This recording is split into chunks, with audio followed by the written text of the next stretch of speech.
Hi, everyone. Welcome to another round of Tales of Testing. This is Brodie Wise, the Executive Vice President at Internet Testing Systems. And today I have one of our key product owners for the company, Heather Rybacki. Heather, welcome. Hey, Brodie, it's so good to see you. Oh, thanks, Heather. I really appreciate you joining. I know people are going to be excited to hear what you have to say today. What do you do at ITS?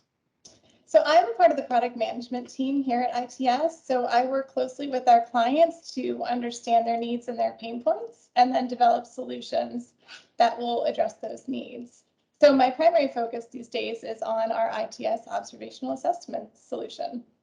Perfect. That leads right into, we just got back from ATP, a lot of exciting stuff. And I shouldn't say right back, it was the other week. But what was great, there was so much going on, and there was a lot of discussions around observational OSCE and so on. What is it? And like, why is it important? Why is it like a big trending thing now? It's a good question. There is a lot of conversation about it. So we know that a lot of skills and abilities aren't easily captured through multiple choice or essay questions. So observational assessment steps in to use interviews or direct observation to assess other skills like patient interaction or oral communication, maybe presentation skills or performance. The OSCE you mentioned and oral exams, those are both used by medical boards. OSCEs are used to present a clinical situation where a doctor might evaluate an actor as a patient, and oral exams involve physicians interviewing candidates about how they would care for a particular patient. Oh, great. No, that makes more sense. And I know there's other industries that do those type of things. It makes me think of someone trying to maybe get their mechanic's license or something.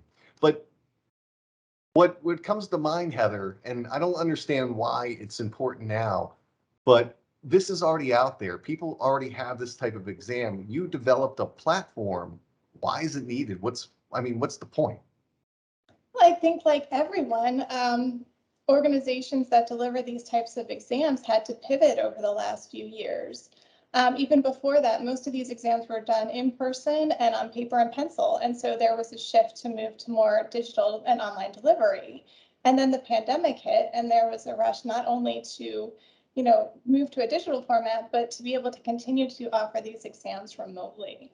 So that's been the big push over these last 2 years. That's awesome. That's awesome. I, so you developed this, and it's cool new technology. What excites you about it? Why is this so exciting to you? Yeah, we have a great platform solution.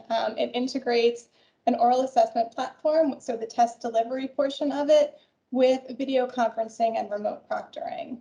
And I think it's really exciting because it kind of takes it to the next level. You have an integrated interface with everything all in one, and it allows candidates and examiners to interact across many miles, but it also allows an opportunity to kind of evaluate how these tests are being delivered and what more can be done to better reflect practice and capture a true assessment of these candidates.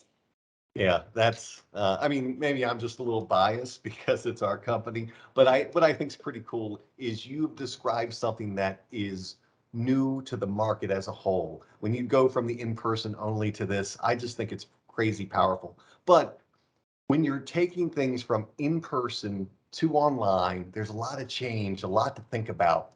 And I guess, how does a group, or what do they have to start thinking about? How do they prepare? How does this evolve for an organization? Because it's going to be new to everyone.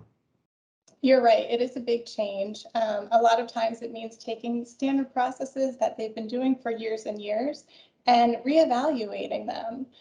So it's really important to walk through the process from the perspective of the candidates, from the perspective of the examiners, making sure that you're taking care of them the whole way through, and really finding a partner who is going to be able to accommodate your needs as you're looking for the best way to deliver this type of exam remotely.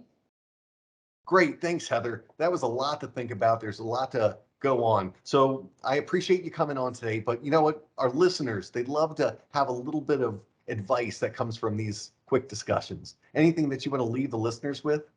Oh, absolutely. So I feel like the last 2 years has been a rush to find a solution that will fill a gap. So I think now is really the time to take a breath, take a look at what is going to be the best solution for your candidates, for your organization, and see, how you can move forward. Change is always a little bit uncomfortable, but it's through that discomfort that we truly do achieve more. So that's my advice to anyone looking to change their program and organization.